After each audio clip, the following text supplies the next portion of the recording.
Khalil Gibran, The Prophet, published in 1923. The Coming of the Ship. Almustafa, the chosen and the beloved, who was a dawn unto his own day, had waited 12 years in the city of Orphalese for his ship that was to return and bear him back to the isle of his birth. And in the 12th year, on the 7th day of Elul, the month of reaping, he climbed the hill without the city walls and looked seaward, and he beheld his ship coming with the mist. Then the gates of his heart were flung open, and his joy flew far over the sea. And he closed his eyes and prayed in the silences of his soul. But as he descended the hill, a sadness came upon him, and he thought in his heart, "How shall I go in peace and without sorrow? Nay, not without a wound in the spirit shall I leave this city. Long were the days of pain I have spent within its walls, and long were the nights of aloneness, and who can depart from his pain and his aloneness without regret? Too many fragments of the spirit have I scattered in these streets, and too many are the children of my longing that walk naked among these hills, and I cannot withdraw from them without a burden and an ache. It is not a garment I cast off this day, but a skin that I tear with my own hands.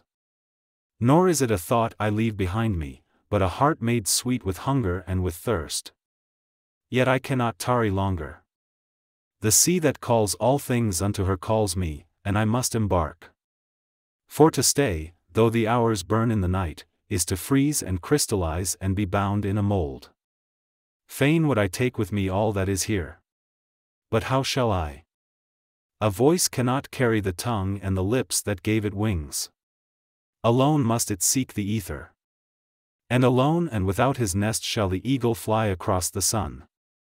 Now when he reached the foot of the hill, he turned again towards the sea, and he saw his ship approaching the harbor, and upon her prow the mariners, the men of his own land. And his soul cried out to them, and he said, "Sons of my ancient mother, you riders of the tides! How often have you sailed in my dreams? And now you come in my awakening, which is my deeper dream. Ready am I to go, and my eagerness with sails full set awaits the wind. Only another breath will I breathe in this still air, only another loving look cast backward. And then I shall stand among you, a seafarer among seafarers. And you, vast sea, sleepless mother, who alone are peace and freedom to the river and the stream. Only another winding will this stream make, only another murmur in this glade. And then shall I come to you, a boundless drop to a boundless ocean." And as he walked he saw from afar men and women leaving their fields and their vineyards and hastening towards the city gates. And he heard their voices calling his name, and shouting from field to field telling one another of the coming of his ship. And he said to himself, "Shall the day of parting be the day of gathering? And shall it be said that my eve was in truth my dawn? And what shall I give unto him who has left his plough in mid-furrow, or to him who has stopped the wheel of his winepress? Shall my heart become a tree heavy laden with fruit that I may gather and give unto them? And shall my desires flow like a fountain that I may fill their cups? Am I a harp that the hand of the mighty may touch me, or a flute that his breath may pass through me? A seeker of silences am I, and what treasure have I found in silences that I may dispense with confidence? If this is my day of harvest, in what fields have I sowed the seed, and in what unremembered seasons? If this indeed be the hour in which I lift up my lantern, it is not my flame that shall burn therein. Empty and dark shall I raise my lantern. And the guardian of the night shall fill it with oil and he shall light it also." These things he said in words. But much in his heart remained unsaid. For he himself could not speak his deeper secret. And when he entered into the city all the people came to meet him, and they were crying out to him as with one voice.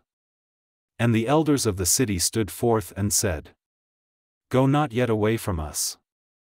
A noontide have you been in our twilight, and your youth has given us dreams to dream. No stranger are you among us, nor a guest, but our son and our dearly beloved. Suffer not yet our eyes to hunger for your face." And the priests and the priestesses said unto him, "Let not the waves of the sea separate us now, and the years you have spent in our midst become a memory. You have walked among us a spirit, and your shadow has been a light upon our faces. Much have we loved you.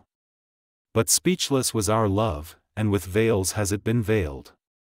Yet now it cries aloud unto you, and would stand revealed before you.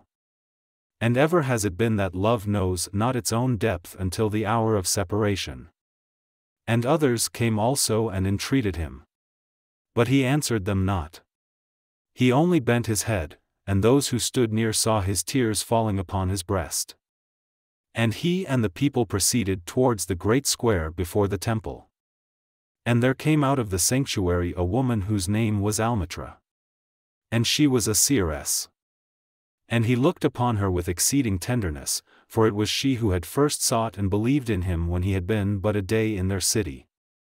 And she hailed him, saying, Prophet of God, in quest of the uttermost, long have you searched the distances for your ship. And now your ship has come, and you must needs go. Deep is your longing for the land of your memories and the dwelling place of your greater desires, and our love would not bind you nor our needs hold you. Yet this we ask ere you leave us, that you speak to us and give us of your truth. And we will give it unto our children, and they unto their children, and it shall not perish. In your aloneness you have watched with our days, and in your wakefulness you have listened to the weeping and the laughter of our sleep. Now therefore disclose us to ourselves, and tell us all that has been shown you of that which is between birth and death. And he answered, People of Orphalese, of what can I speak save of that which is even now moving within your souls? On love. Then said Almustafa, Speak to us of love. And he raised his head and looked upon the people, and there fell a stillness upon them. And with a great voice he said, When love beckons to you, follow him. Though his ways are hard and steep. And when his wings enfold you, yield to him. Though the sword hidden among his pinions may wound you. And when he speaks to you, believe in him. Though his voice may shatter your dreams as the north wind lays waste the garden. For even as love crowns you, so shall he crucify you. Even as he is for your growth, so is he for your pruning. Even as he ascends to your height and caresses your tenderest branches that quiver in the sun, so shall he descend to your roots and shake them in their clinging to the earth. Like sheaves of corn he gathers you unto himself. He threshes you to make you naked. He sifts you to free you from your husks. He grinds you to whiteness. He kneads you until you are pliant. And then he assigns you to his sacred fire, that you may become sacred bread for God's sacred feast. All these things shall love do unto you, that you may know the secrets of your heart, and in that knowledge become a fragment of life's heart. But if in your fear you would seek only love's peace and love's pleasure, then it is better for you that you cover your nakedness and pass out of love's threshing floor into the seasonless world, where you shall laugh, but not all of your laughter, and weep, but not all of your tears.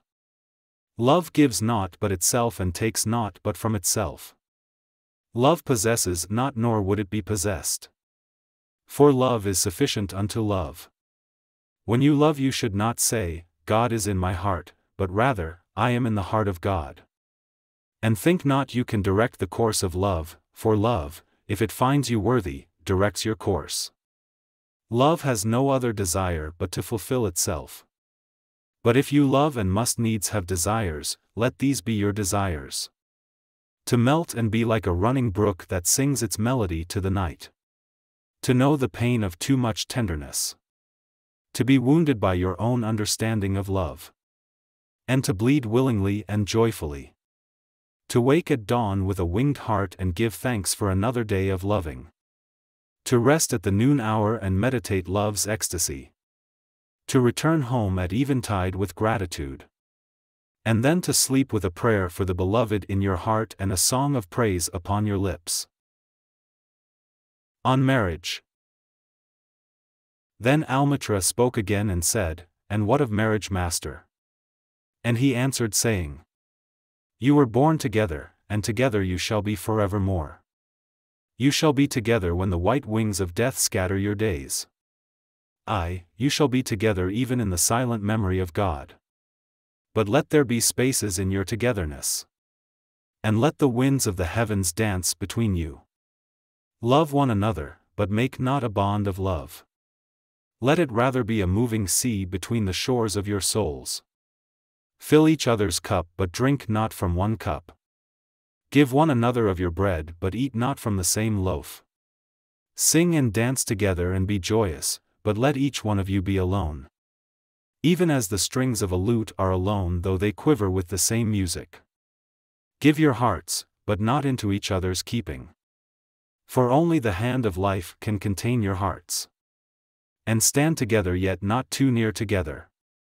For the pillars of the temple stand apart. And the oak tree and the cypress grow not in each other's shadow. On children. And a woman who held a babe against her bosom said, Speak to us of children. And he said, Your children are not your children.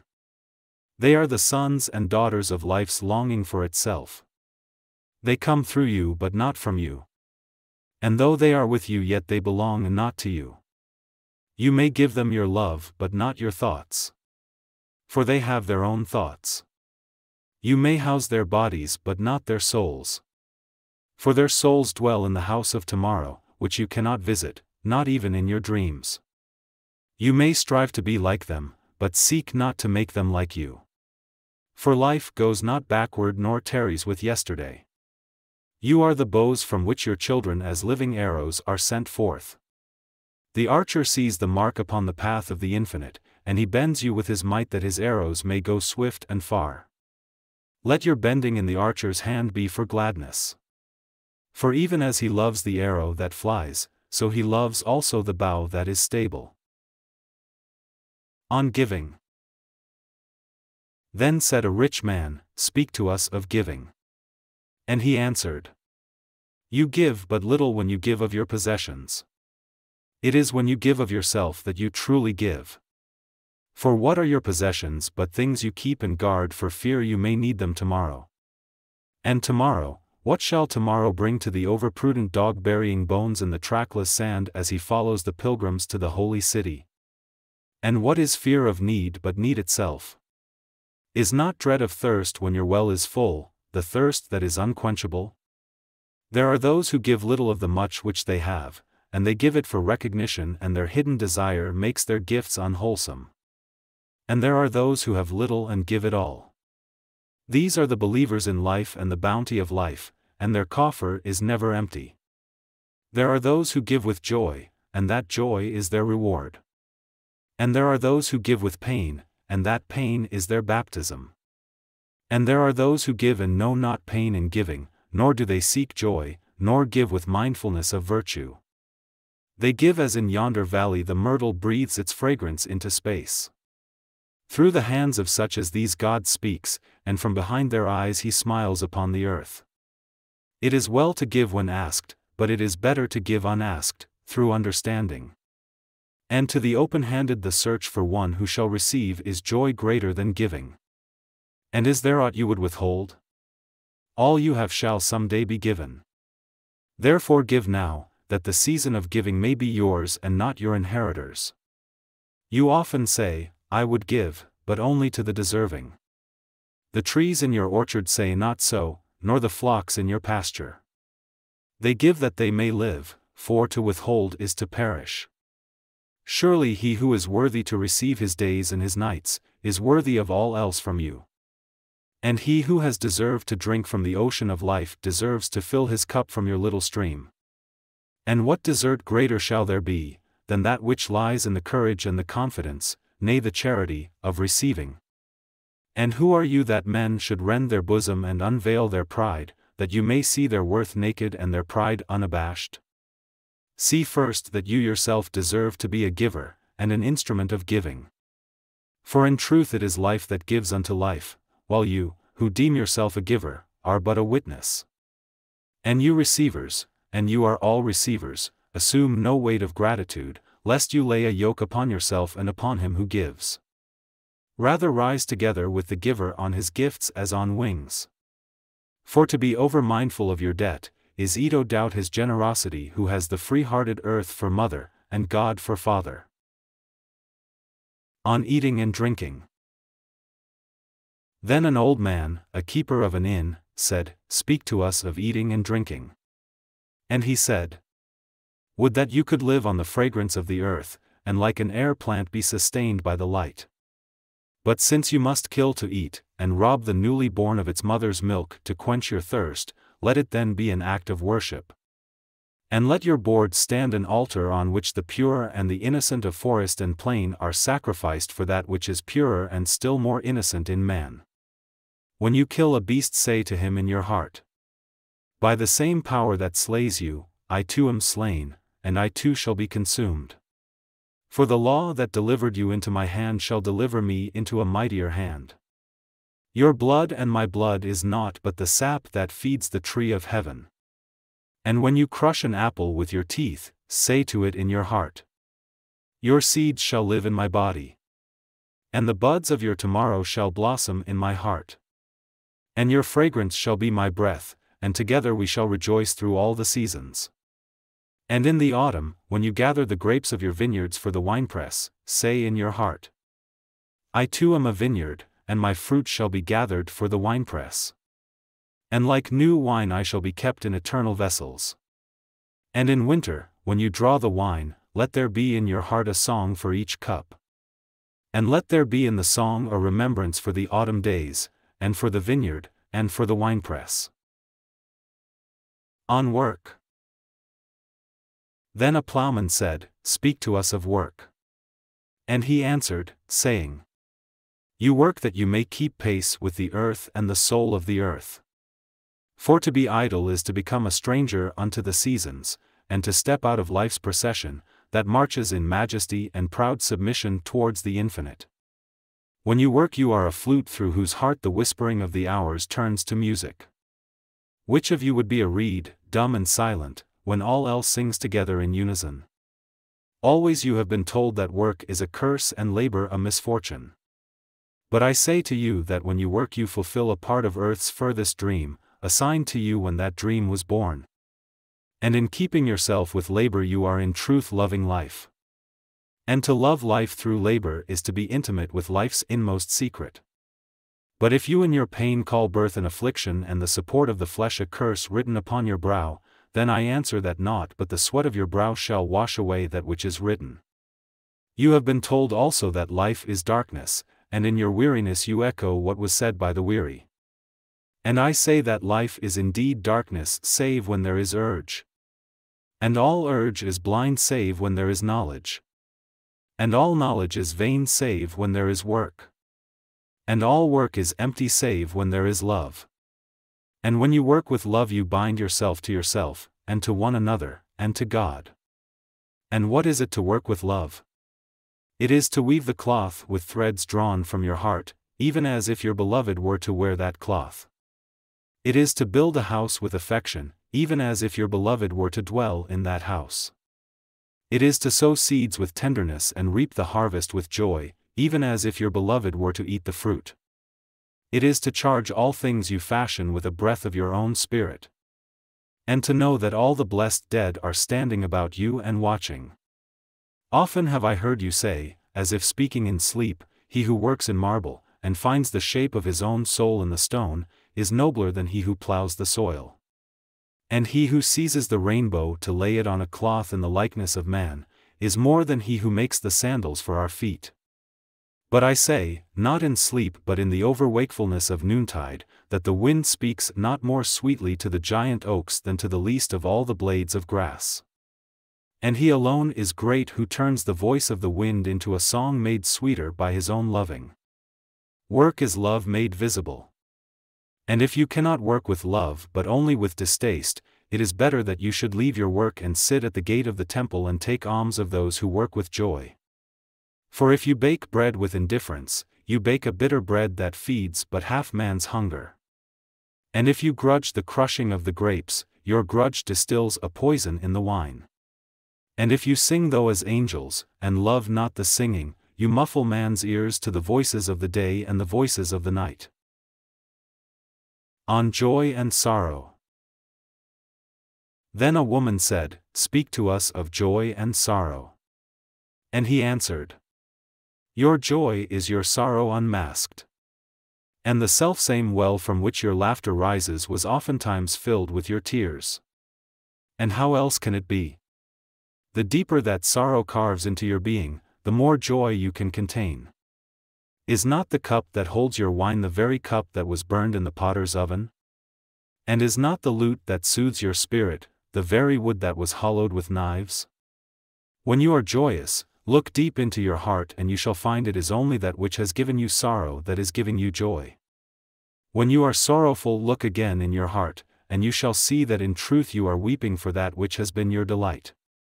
Some of you say, Joy is greater than sorrow, and others say, Nay, sorrow is the greater. But I say unto you, they are inseparable.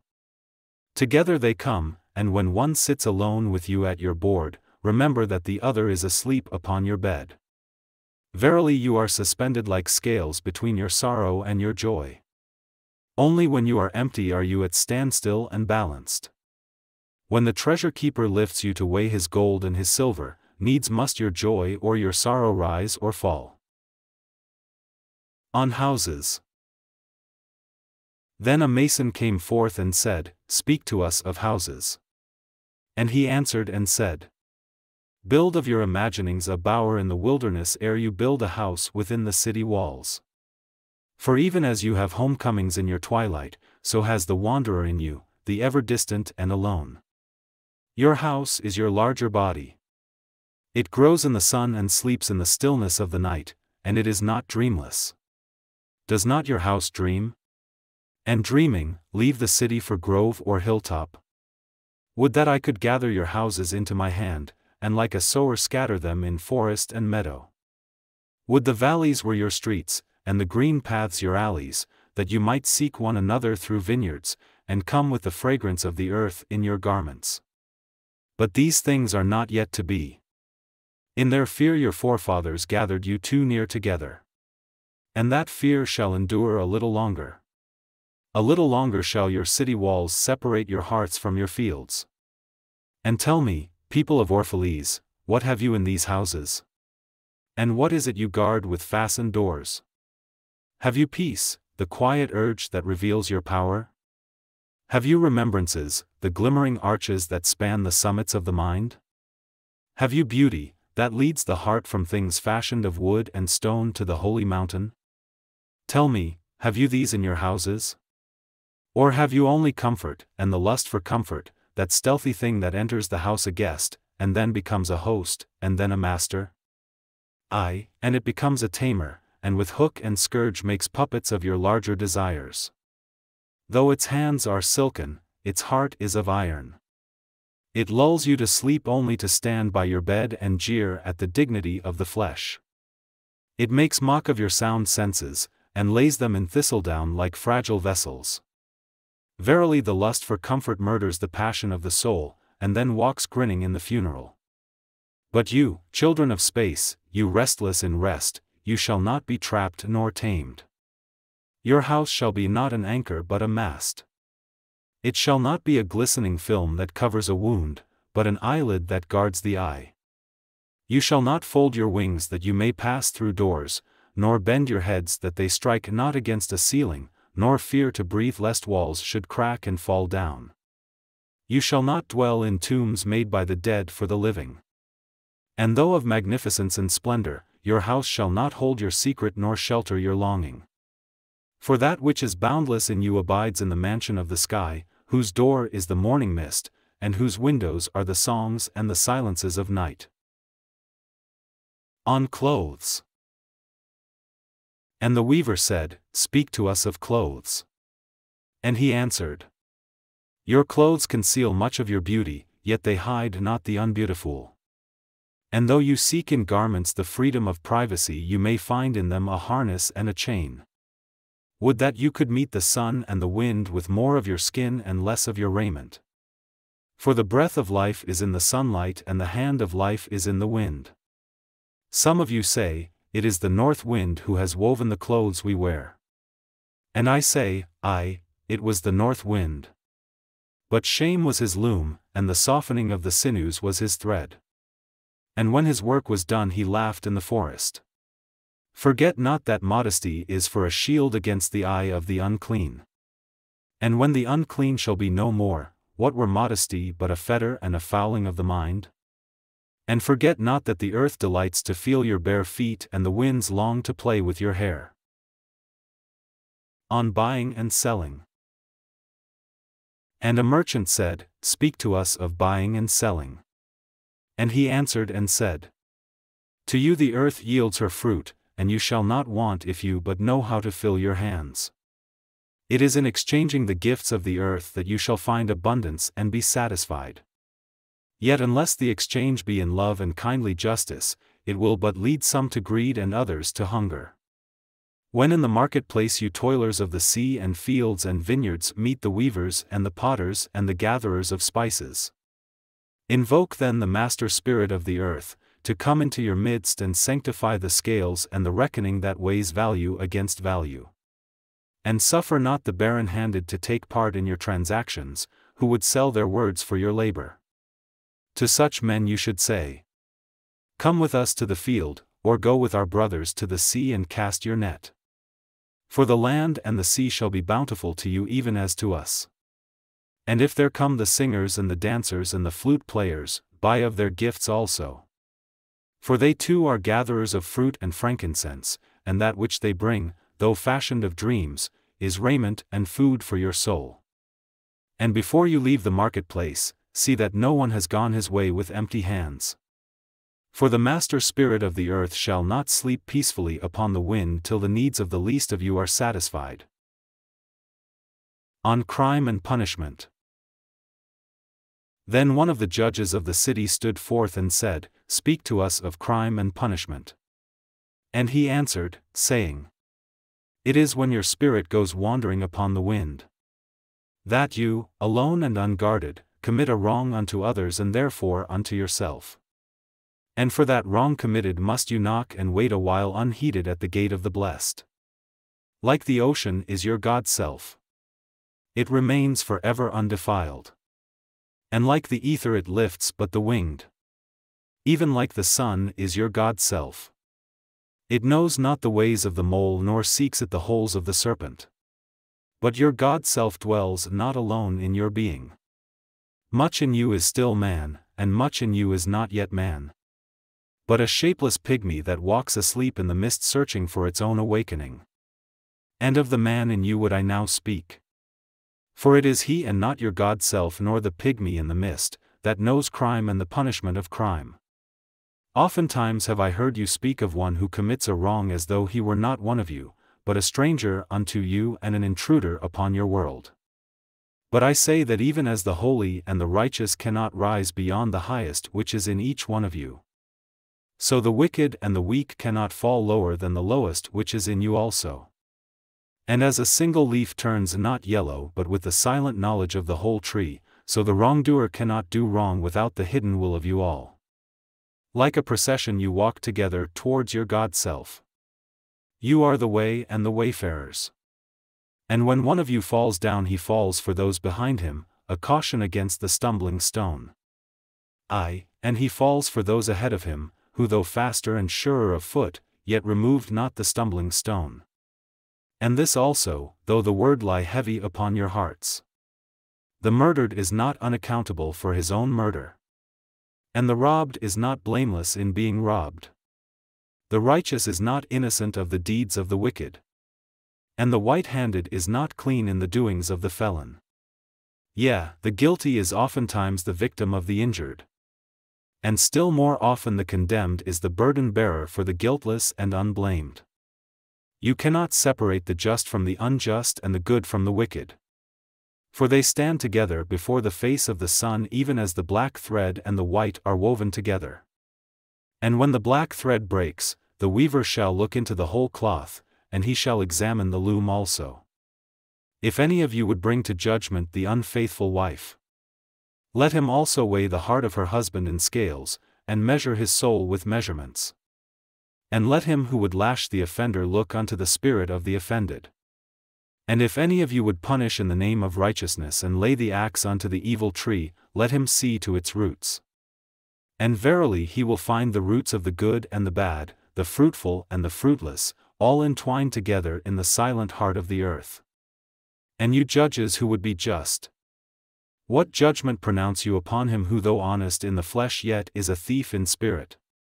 What penalty lay you upon him who slays in the flesh yet is himself slain in the spirit?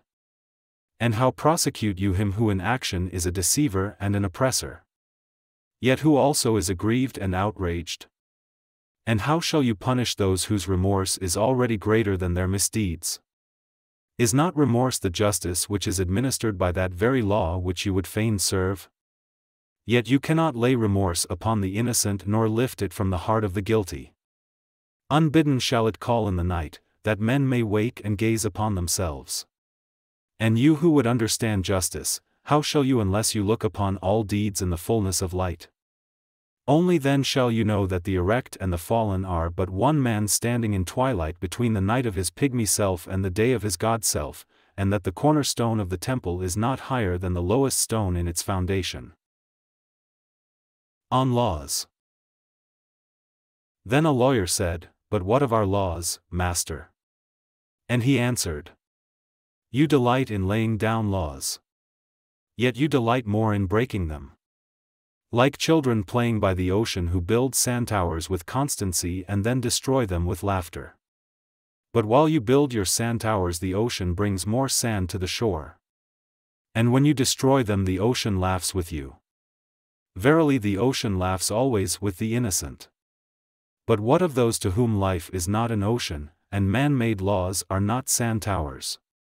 But to whom life is a rock, and the law a chisel with which they would carve it in their own likeness? What of the cripple who hates dancers? What of the ox who loves his yoke and deems the elk and deer of the forest stray and vagrant things? What of the old serpent who cannot shed his skin, and calls all others naked and shameless? And of him who comes early to the wedding feast, and when overfed and tired goes his way saying that all feasts are violation and all feasters lawbreakers? What shall I say of these save that they too stand in the sunlight, but with their backs to the sun? They see only their shadows, and their shadows are their laws. And what is the sun to them but a caster of shadows? And what is it to acknowledge the laws but to stoop down and trace their shadows upon the earth? But you who walk facing the sun, what images drawn on the earth can hold you? You who travel with the wind, what weather vane shall direct your course? What man's law shall bind you if you break your yoke but upon no man's prison door? What laws shall you fear if you dance but stumble against no man's iron chains? And who is he that shall bring you to judgment if you tear off your garment yet leave it in no man's path? People of Orphalese, you can muffle the drum, and you can loosen the strings of the lyre, but who shall command the skylark not to sing? On freedom. And an orator said, "Speak to us of freedom." And he answered, "At the city gate and by your fireside I have seen you prostrate yourself and worship your own freedom. Even as slaves humble themselves before a tyrant and praise him though he slays them. I, in the grove of the temple and in the shadow of the citadel I have seen the freest among you wear their freedom as a yoke and a handcuff. And my heart bled within me, for you can only be free when even the desire of seeking freedom becomes a harness to you, and when you cease to speak of freedom as a goal and a fulfillment. You shall be free indeed when your days are not without a care nor your nights without a want and a grief. But rather when these things girdle your life and yet you rise above them naked and unbound. And how shall you rise beyond your days and nights unless you break the chains which you at the dawn of your understanding have fastened around your noon hour? In truth that which you call freedom is the strongest of these chains, though its links glitter in the sun and dazzle your eyes. And what is it but fragments of your own self you would discard that you may become free? If it is an unjust law you would abolish, that law was written with your own hand upon your own forehead. You cannot erase it by burning your law books nor by washing the foreheads of your judges, though you pour the sea upon them. And if it is a despot you would dethrone, see first that his throne erected within you is destroyed. For how can a tyrant rule the free and the proud, but for a tyranny in their own freedom and a shame in their own pride? And if it is a care you would cast off, that cart has been chosen by you rather than imposed upon you. And if it is a fear you would dispel, the seat of that fear is in your heart and not in the hand of the feared. Verily all things move within your being in constant half-embrace, the desired and the dreaded, the repugnant and the cherished, the pursued and that which you would escape. These things move within you as lights and shadows in pairs that cling. And when the shadow fades and is no more, the light that lingers becomes a shadow to another light. And thus your freedom when it loses its fetters becomes itself the fetter of a greater freedom. On reason and passion. And the priestess spoke again and said, Speak to us of reason and passion. And he answered, saying, Your soul is oftentimes a battlefield, upon which your reason and your judgment wage war against your passion and your appetite. Would that I could be the peacemaker in your soul, that I might turn the discord and the rivalry of your elements into oneness and melody. But how shall I, unless you yourselves be also the peacemakers, nay, the lovers of all your elements? Your reason and your passion are the rudder and the sails of your seafaring soul. If either your sails or your rudder be broken, you can but toss and drift, or else be held at a standstill in mid-seas. For reason, ruling alone, is a force confining, and passion, unattended, is a flame that burns to its own destruction. Therefore let your soul exalt your reason to the height of passion, that it may sing. And let it direct your passion with reason, that your passion may live through its own daily resurrection, and like the phoenix rise above its own ashes. I would have you consider your judgment and your appetite even as you would two loved guests in your house. Surely you would not honor one guest above the other, for he who is more mindful of one loses the love and the faith of both. Among the hills, when you sit in the cool shade of the white poplars, sharing the peace and serenity of distant fields and meadows, then let your heart say in silence, God rests in reason. And when the storm comes, and the mighty wind shakes the forest, and thunder and lightning proclaim the majesty of the sky, then let your heart say in awe, God moves in passion. And since you are a breath in God's sphere, and a leaf in God's forest, you too should rest in reason and move in passion. On pain. And a woman spoke, saying, Tell us of pain. And he said, Your pain is the breaking of the shell that encloses your understanding. Even as the stone of the fruit must break, that its heart may stand in the sun, so must you know pain. And could you keep your heart in wonder at the daily miracles of your life, your pain would not seem less wondrous than your joy. And you would accept the seasons of your heart, even as you have always accepted the seasons that pass over your fields. And you would watch with serenity through the winters of your grief. Much of your pain is self-chosen. It is the bitter potion by which the physician within you heals your sick self. Therefore trust the physician, and drink his remedy in silence and tranquility, for his hand, though heavy and hard, is guided by the tender hand of the unseen, and the cup he brings, though it burn your lips, has been fashioned of the clay which the potter has moistened with his own sacred tears. On self-knowledge. And a man said, Speak to us of self-knowledge. And he answered, saying, Your hearts know in silence the secrets of the days and the nights. But your ears thirst for the sound of your heart's knowledge. You would know in words that which you have always known in thought. You would touch with your fingers the naked body of your dreams. And it is well you should. The hidden wellspring of your soul must needs rise and run murmuring to the sea. And the treasure of your infinite depths would be revealed to your eyes. But let there be no scales to weigh your unknown treasure. And seek not the depths of your knowledge with staff or sounding line. For self is a sea boundless and measureless. Say not, I have found the truth, but rather, I have found a truth. Say not, I have found the path of the soul. Say rather, I have met the soul walking upon my path. For the soul walks upon all paths. The soul walks not upon a line, neither does it grow like a reed. The soul unfolds itself, like a lotus of countless petals. On teaching. Then said a teacher, speak to us of teaching. And he said, No man can reveal to you aught but that which already lies half asleep in the dawning of your knowledge. The teacher who walks in the shadow of the temple, among his followers, gives not of his wisdom but rather of his faith and his lovingness. If he is indeed wise, he does not bid you enter the house of his wisdom, but rather leads you to the threshold of your own mind. The astronomer may speak to you of his understanding of space, but he cannot give you his understanding. The musician may sing to you of the rhythm which is in all space, but he cannot give you the ear which arrests the rhythm nor the voice that echoes it. And he who is versed in the science of numbers can tell of the regions of weight and measure, but he cannot conduct you thither. For the vision of one man lends not its wings to another man. And even as each one of you stands alone in God's knowledge, so must each one of you be alone in his knowledge of God and in his understanding of the earth. On friendship. And a youth said, Speak to us of friendship. And he answered, saying, Your friend is your needs answered. He is your field which you sow with love and reap with thanksgiving. And he is your board and your fireside. For you come to him with your hunger, and you seek him for peace. When your friend speaks his mind, you fear not the nay in your own mind, nor do you withhold the I. And when he is silent, your heart ceases not to listen to his heart.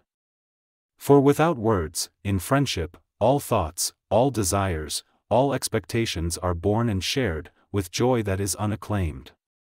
When you part from your friend, you grieve not. For that which you love most in him may be clearer in his absence, as the mountain to the climber is clearer from the plain. And let there be no purpose in friendship save the deepening of the spirit. For love that seeks aught but the disclosure of its own mystery is not love but a net cast forth, and only the unprofitable is caught. And let your best be for your friend. If he must know the ebb of your tide, let him know its flood also. For what is your friend that you should seek him with hours to kill? Seek him always with hours to live. For it is his to fill your need, but not your emptiness. And in the sweetness of friendship let there be laughter, and sharing of pleasures. For in the dew of little things the heart finds its morning and is refreshed. On talking. And then a scholar said, Speak of talking. And he answered, saying, You talk when you cease to be at peace with your thoughts. And when you can no longer dwell in the solitude of your heart, you live in your lips, and sound is a diversion and a pastime. And in much of your talking, thinking is half murdered. For thought is a bird of space, that in a cage of words may indeed unfold its wings but cannot fly. There are those among you who seek the talkative through fear of being alone. The silence of aloneness reveals to their eyes their naked selves and they would escape. And there are those who talk, and without knowledge or forethought reveal a truth which they themselves do not understand. And there are those who have the truth within them, but they tell it not in words. In the bosom of such as these the Spirit dwells in rhythmic silence. When you meet your friend on the roadside or in the marketplace, let the Spirit in you move your lips and direct your tongue. Let the voice within your voice speak to the ear of his ear. For his soul will keep the truth of your heart as the taste of the wine is remembered. When the color is forgotten and the vessel is no more. On time. And an astronomer said, Master, what of time? And he answered, You would measure time, the measureless and the immeasurable.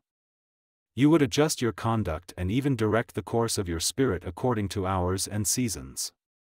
Of time you would make a stream upon whose bank you would sit and watch its flowing. Yet the timeless in you is aware of life's timelessness. And knows that yesterday is but today's memory and tomorrow is today's dream. And that which sings and contemplates in you is still dwelling within the bounds of that first moment which scattered the stars into space. Who among you does not feel that his power to love is boundless? And yet who does not feel that very love, though boundless, encompassed within the center of his being, and moving not from love thought to love thought, nor from love deeds to other love deeds? And is not time even as love is, undivided and paceless? But if in your thought you must measure time into seasons, let each season encircle all the other seasons. And let today embrace the past with remembrance and the future with longing. On good and evil. And one of the elders of the city said, Speak to us of good and evil. And he answered, Of the good in you I can speak, but not of the evil. For what is evil but good tortured by its own hunger and thirst? Verily when good is hungry it seeks food even in dark caves, and when it thirsts it drinks even of dead waters. You are good when you are one with yourself. Yet when you are not one with yourself you are not evil. For a divided house is not a den of thieves, it is only a divided house. And a ship without rudder may wander aimlessly among perilous isles yet sink not to the bottom. You are good when you strive to give of yourself. Yet you are not evil when you seek gain for yourself. For when you strive for gain you are but a root that clings to the earth and sucks at her breast.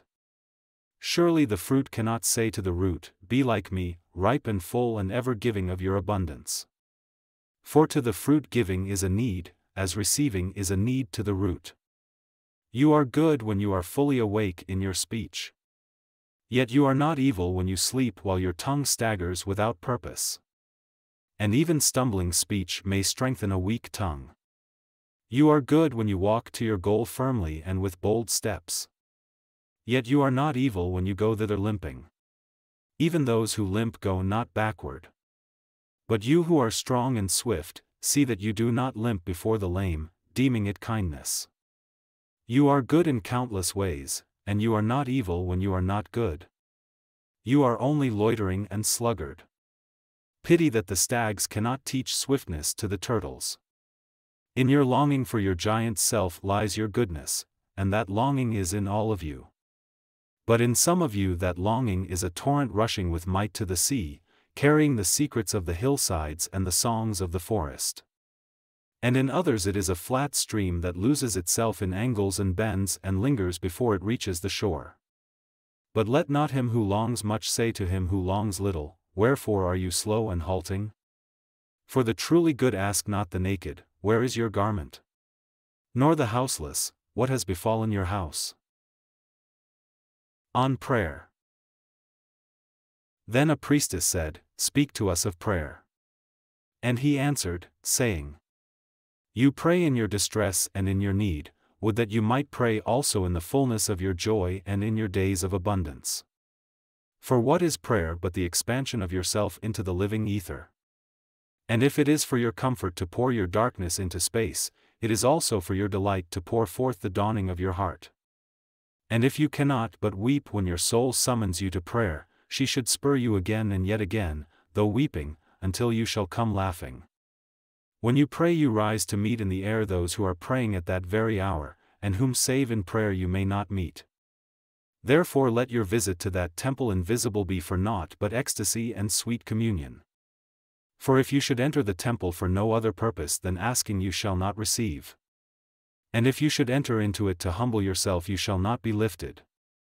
Or even if you should enter into it to beg for the good of others you shall not be heard. It is enough that you enter the temple invisible. I cannot teach you how to pray in words. God listens not to your words save when he himself utters them through your lips. And I cannot teach you the prayer of the seas and the forests and the mountains. But you who are born of the mountains and the forests and the seas can find their prayer in your heart. And if you but listen in the stillness of the night you shall hear them saying in silence. Our God, who art our winged self, it is thy will in us that willeth. It is thy desire in us that desireth. It is thy urge in us that would turn our nights, which are thine, into days which are thine also. We cannot ask thee for aught, for thou knowest our needs before they are born in us. Thou art our need, and in giving us more of thyself thou givest us all. On pleasure. Then a hermit, who visited the city once a year, came forth and said, Speak to us of pleasure. And he answered, saying, Pleasure is a freedom song. But it is not freedom. It is the blossoming of your desires. But it is not their fruit. It is a depth calling unto a height. But it is not the deep nor the high. It is the caged taking wing. But it is not space encompassed. In very truth, pleasure is a freedom song. And I fain would have you sing it with fullness of heart, yet I would not have you lose your hearts in the singing. Some of your youth seek pleasure as if it were all, and they are judged and rebuked. I would not judge nor rebuke them. I would have them seek. For they shall find pleasure, but not her alone. 7 are her sisters, and the least of them is more beautiful than pleasure. Have you not heard of the man who was digging in the earth for roots and found a treasure? And some of your elders remember pleasures with regret like wrongs committed in drunkenness. But regret is the beclouding of the mind and not its chastisement. They should remember their pleasures with gratitude, as they would the harvest of a summer. Yet if it comforts them to regret, let them be comforted. And there are among you those who are neither young to seek nor old to remember. And in their fear of seeking and remembering they shun all pleasures, lest they neglect the Spirit or offend against it. But even in their foregoing is their pleasure. And thus they too find a treasure though they dig for roots with quivering hands. But tell me, who is he that can offend the Spirit? Shall the nightingale offend the stillness of the night, or the firefly the stars? And shall your flame or your smoke burden the wind? Think you the Spirit is a still pool which you can trouble with a staff? Oftentimes in denying yourself pleasure you do but store the desire in the recesses of your being. Who knows but that which seems omitted today, waits for tomorrow? Even your body knows its heritage and its rightful need and will not be deceived. And your body is the harp of your soul. And it is yours to bring forth sweet music from it or confused sounds. And now you ask in your heart, how shall we distinguish that which is good and pleasure from that which is not good? Go to your fields and your gardens, and you shall learn that it is the pleasure of the bee to gather honey of the flower. But it is also the pleasure of the flower to yield its honey to the bee. For to the bee a flower is a fountain of life. And to the flower a bee is a messenger of love. And to both, bee and flower, the giving and the receiving of pleasure is a need and an ecstasy. People of Orphalese, be in your pleasures like the flowers and the bees. On beauty. And a poet said, Speak to us of beauty. And he answered, Where shall you seek beauty, and how shall you find her unless she herself be your way and your guide? And how shall you speak of her except she be the weaver of your speech? The aggrieved and the injured say, Beauty is kind and gentle. Like a young mother half shy of her own glory she walks among us. And the passionate say, Nay, beauty is a thing of might and dread. Like the tempest she shakes the earth beneath us and the sky above us. The tired and the weary say, Beauty is of soft whisperings. She speaks in our spirit. Her voice yields to our silences like a faint light that quivers in fear of the shadow. But the restless say, We have heard her shouting among the mountains. And with her cries came the sound of hoofs, and the beating of wings and the roaring of lions. At night the watchmen of the city say, Beauty shall rise with the dawn from the east. And at noontide the toilers and the wayfarers say, We have seen her leaning over the earth from the windows of the sunset. In winter say the snowbound, She shall come with the spring leaping upon the hills. And in the summer heat the reapers say, We have seen her dancing with the autumn leaves, and we saw a drift of snow in her hair. All these things have you said of beauty. Yet in truth you spoke not of her but of needs unsatisfied. And beauty is not a need but an ecstasy. It is not a mouth thirsting nor an empty hand stretched forth, but rather a heart inflamed and a soul enchanted.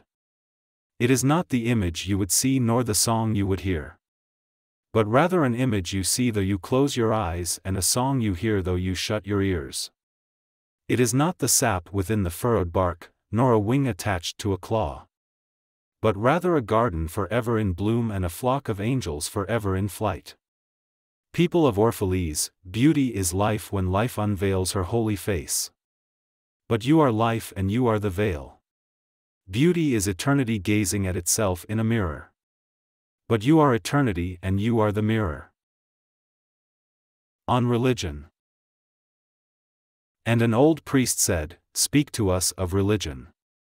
And he said, "Have I spoken this day of aught else? Is not religion all deeds and all reflection? And that which is neither deed nor reflection, but a wonder and a surprise ever springing in the soul, even while the hands hew the stone or tend the loom? Who can separate his faith from his actions, or his belief from his occupations? Who can spread his hours before him, saying, this for God and this for myself, this for my soul, and this other for my body?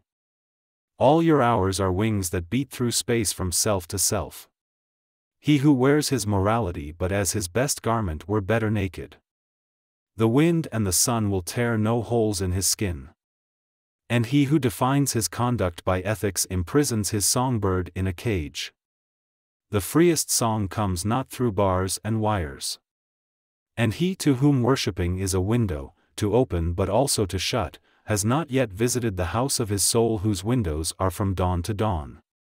Your daily life is your temple and your religion. Whenever you enter into it, take with you your all. Take the plough and the forge and the mallet and the lute. The things you have fashioned in necessity or for delight.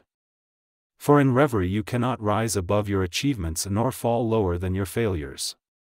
And take with you all men, for in adoration you cannot fly higher than their hopes nor humble yourself lower than their despair. And if you would know God, be not therefore a solver of riddles. Rather look about you and you shall see him playing with your children.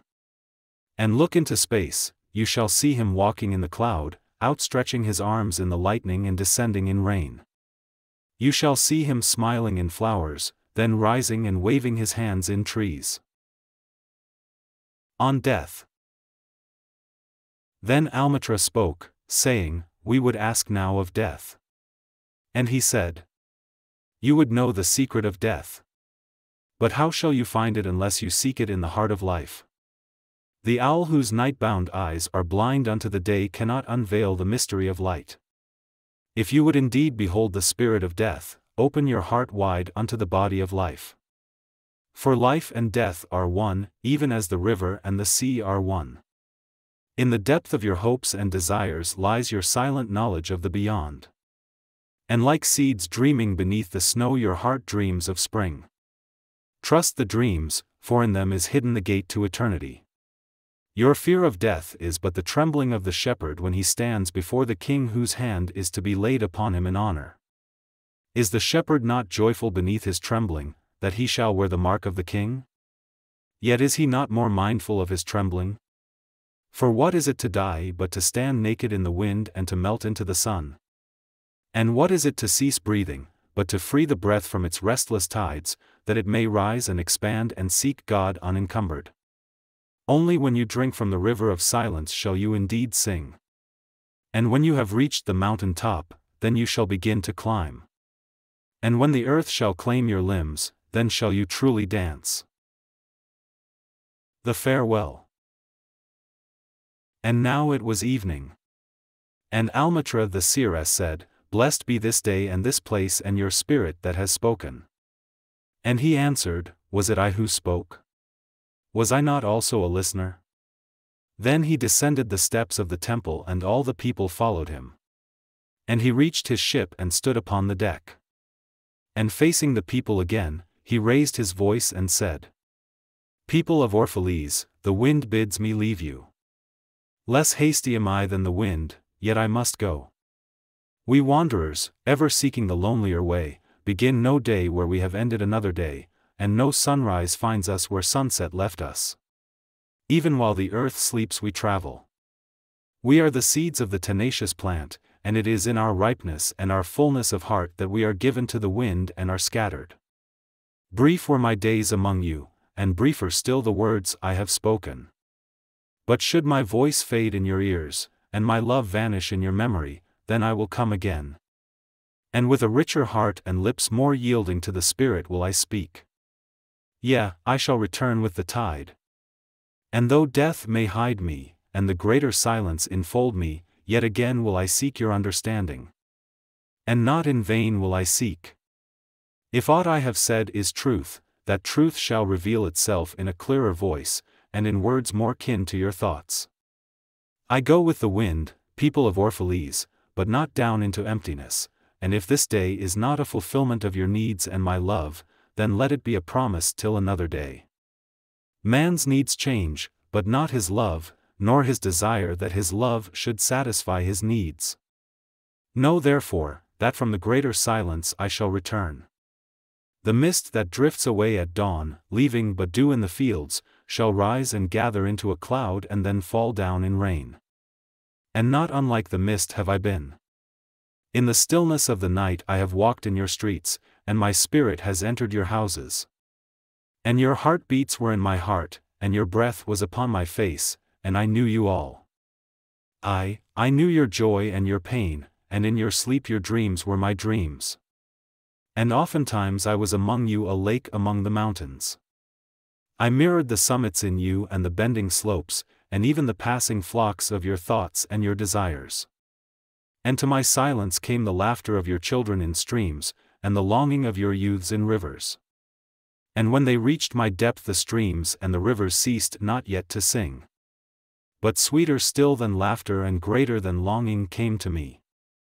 It was the boundless in you. The vast man in whom you are all but cells and sinews. He in whose chant all your singing is but a soundless throbbing. It is in the vast man that you are vast. And in beholding him that I beheld you and loved you. For what distances can love reach that are not in that vast sphere? What visions, what expectations and what presumptions can outsoar that flight? Like a giant oak tree covered with apple blossoms is the vast man in you. His might binds you to the earth, his fragrance lifts you into space, and in his durability you are deathless. You have been told that, even like a chain, you are as weak as your weakest link. This is but half the truth. You are also as strong as your strongest link. To measure you by your smallest deed is to reckon the power of ocean by the frailty of its foam. To judge you by your failures is to cast blame upon the seasons for their inconstancy. You are like an ocean. And though heavy-grounded ships await the tide upon your shores, yet, even like an ocean, you cannot hasten your tides. And like the seasons you are also. And though in your winter you deny your spring, yet spring, reposing within you, smiles in her drowsiness and is not offended. Think not I say these things in order that you may say the one to the other, he praised us well. He saw but the good in us. I only speak to you in words of that which you yourselves know in thought. And what is word knowledge but a shadow of wordless knowledge? Your thoughts and my words are waves from a sealed memory that keeps records of our yesterdays. And of the ancient days when the earth knew not us nor herself. And of nights when earth was upwrought with confusion. Wise men have come to you to give you of their wisdom. I came to take of your wisdom. And behold I have found that which is greater than wisdom. It is a flame spirit in you ever gathering more of itself. While you, heedless of its expansion, bewail the withering of your days. It is life in quest of life in bodies that fear the grave. There are no graves here. These mountains and plains are a cradle and a stepping stone.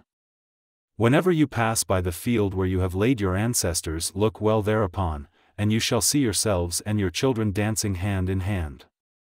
Verily you often make merry without knowing. Others have come to you to whom for golden promises made unto your faith you have given but riches and power and glory. Less than a promise have I given, and yet more generous have you been to me. You have given me my deeper thirsting after life. Surely there is no greater gift to a man than that which turns all his aims into parching lips and all life into a fountain. And in this lies my honor and my reward. That whenever I come to the fountain to drink I find the living water itself thirsty. And it drinks me while I drink it. Some of you have deemed me proud and overshy to receive gifts. Too proud indeed am I to receive wages, but not gifts. And though I have eaten berries among the hills when you would have had me sit at your board, and slept in the portico of the temple when you would gladly have sheltered me. Yet was it not your loving mindfulness of my days and my nights that made food sweet to my mouth and girdled my sleep with visions? For this I bless you most. You give much and know not that you give at all. Verily the kindness that gazes upon itself in a mirror turns to stone. And a good deed that calls itself by tender names becomes the parent to a curse. And some of you have called me aloof, and drunk with my own aloneness. And you have said, he holds counsel with the trees of the forest, but not with men. He sits alone on hilltops and looks down upon our city. True it is that I have climbed the hills and walked in remote places. How could I have seen you save from a great height or a great distance? How can one be indeed near unless he be far? And others among you called unto me, not in words, and they said, Stranger, stranger, lover of unreachable heights, why dwell you among the summits where eagles build their nests? Why seek you the unattainable? What storms would you trap in your net? And what vaporous birds do you hunt in the sky? Come and be one of us. Descend and appease your hunger with our bread and quench your thirst with our wine. In the solitude of their souls they said these things. But were their solitude deeper they would have known that I sought but the secret of your joy and your pain. And I hunted only your larger selves that walk the sky. But the hunter was also the hunted. For many of my arrows left my bow only to seek my own breast. And the flyer was also the creeper. For when my wings were spread in the sun their shadow upon the earth was a turtle. And I the believer was also the doubter, for often have I put my finger in my own wound that I might have the greater belief in you and the greater knowledge of you. And it is with this belief and this knowledge that I say, you are not enclosed within your bodies, nor confined to houses or fields. That which is you dwells above the mountain and roves with the wind. It is not a thing that crawls into the sun for warmth or digs holes into darkness for safety. But a thing free, a spirit that envelopes the earth and moves in the ether. If these be vague words, then seek not to clear them. Vague and nebulous is the beginning of all things, but not their end. And I fain would have you remember me as a beginning. Life, and all that lives, is conceived in the mist and not in the crystal. And who knows but a crystal is mist and decay? This would I have you remember in remembering me. That which seems most feeble and bewildered in you is the strongest and most determined. Is it not your breath that has erected and hardened the structure of your bones? And is it not a dream which none of you remember having dreamt, that builded your city and fashioned all there is in it? Could you but see the tides of that breath you would cease to see all else. And if you could hear the whispering of the dream you would hear no other sound. But you do not see, nor do you hear, and it is well. The veil that clouds your eyes shall be lifted by the hands that wove it. And the clay that fills your ears shall be pierced by those fingers that kneaded it. And you shall see. And you shall hear. Yet you shall not deplore having known blindness, nor regret having been deaf. For in that day you shall know the hidden purposes in all things. And you shall bless darkness as you would bless light. After saying these things he looked about him, and he saw the pilot of his ship standing by the helm and gazing now at the full sails and now at the distance. And he said, Patient, over patient, is the captain of my ship. The wind blows, and restless are the sails. Even the rudder begs direction. Yet quietly my captain awaits my silence. And these my mariners, who have heard the choir of the greater sea, they too have heard me patiently. Now they shall wait no longer. I am ready. The stream has reached the sea, and once more the great mother holds her son against her breast. Fare you well, people of Orphalese. This day has ended. It is closing upon us even as the water lily upon its own tomorrow. What was given us here we shall keep. And if it suffices not, then again must we come together and together stretch our hands unto the giver. Forget not that I shall come back to you. A little while, and my longing shall gather dust and foam for another body. A little while, a moment of rest upon the wind, and another woman shall bear me. Farewell to you and the youth I have spent with you. It was but yesterday we met in a dream. You have sung to me in my aloneness, and I of your longings have built a tower in the sky. But now our sleep has fled and our dream is over, and it is no longer dawn. The noontide is upon us and our half-waking has turned to fuller day, and we must part. If in the twilight of memory we should meet once more, we shall speak again together and you shall sing to me a deeper song. And if our hands should meet in another dream we shall build another tower in the sky. So saying he made a signal to the seamen, and straightway they weighed anchor and cast the ship loose from its moorings, and they moved eastward. And a cry came from the people as from a single heart, and it rose into the dusk and was carried out over the sea like a great trumpeting. Only Almustafa was silent, gazing after the ship until it had vanished into the mist. And when all the people were dispersed she still stood alone upon the sea wall, remembering in her heart his saying. A little while, a moment of rest upon the wind, and another woman shall bear me.